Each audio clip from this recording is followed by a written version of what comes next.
दोस्तों, कुछ लोग अपने बीते हुए पलों में ही खोए रहते हैं। वे अपनी बुरी यादों और अनुभवों को याद करके दुखी रहते हैं। वे लाइफ में मूव ऑन नहीं करना चाहते हैं। उन्हें समझ नहीं आता है कि उनका बीता हुआ समय उनका आने वाला समय डिसाइड नहीं करता है। आने वाले समय को अच्छा बनाना है तो आज से ही काम करना पड़ता है। मैं आपको एक लड़के की कहानी सुनाता हूँ जिसे सुनकर आपको अच्छी सीख मिलेगी। एक प्रोफेसर क्लास ले रहे थे। क्लास के सभी छात्र बड़ी ही रुचि से उनके लेक्चर को सुन रहे थे। उनके पूछे गए सवालों के जवाब दे रहे थे। लेकिन उन छात्रों के बीच कक्षा में एक छात्र ऐसा भी था जो चुपचाप और गुमसुम बैठा हुआ था। प्रोफेसर ने पहले ही दिन उस छात्र को नोटिस कर लिया था, लेकिन कुछ बोले नहीं। लेकिन जब 4-5 दिन तक ऐसा ही चला तो उन्होंने उस छात्र को क्लास के बाहर अपने केबिन में बुलाया और पूछा, तुम हर समय उदास रहते हो, क्लास में अकेले और चुपचाप बैठे रहते हो, लेक्चर पर भी ध्यान नहीं देते, क्या बात है, कुछ परेशानी है क्या?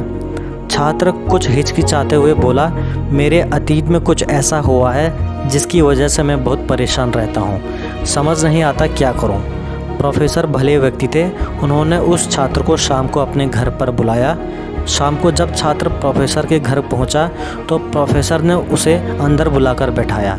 फिर स्वयं किचन में चले गए और शिकंजी बनाने लगे। उन्होंने जानबूझकर शिकंजी में ज़्यादा नमक डाल दिया। फिर किचन से बाहर आकर शिकंजी का गिलास छात्र को देकर कहा, ये लो शिकंजी पियो।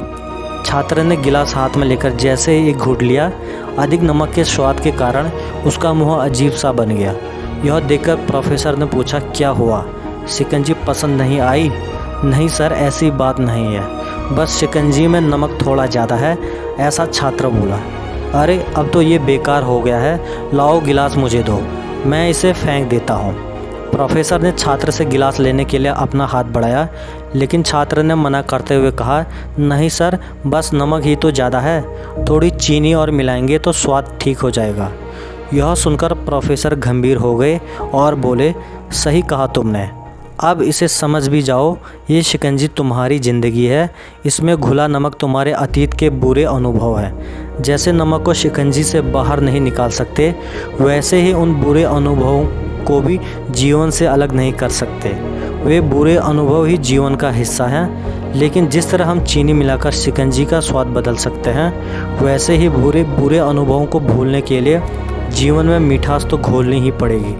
इसीलिए मैं चाहता हूँ कि तुम अब अपने जीवन में मिठास घोलो। प्रोफेसर की बात छात्र समझ गया और उसने निश्चय किया कि वह अब बीती बातों से परेशान नहीं होगा। दोस्तों, जीवन में अक्सर हम अतीत की बुरी यादों और लम्हों को याद कर दुखी रहते हैं। इस तरह हम अपने वर्तमान पर ध्यान नहीं देते हैं और कहीं ना कहीं अपना भविष्य बिगाड़ देते हैं। जो हो चुका उसे सुधारा नहीं जा सकता, लेकिन कम से कम उसे भुलाया तो जा सकता है। और उन्हें भुलाने के लिए नई मीठी यादें हमें आज बनानी होगी। जीवन में मीठे और खुशनुमा लम्हों को लाइए, तभी तो जीवन में मिठास आएगी।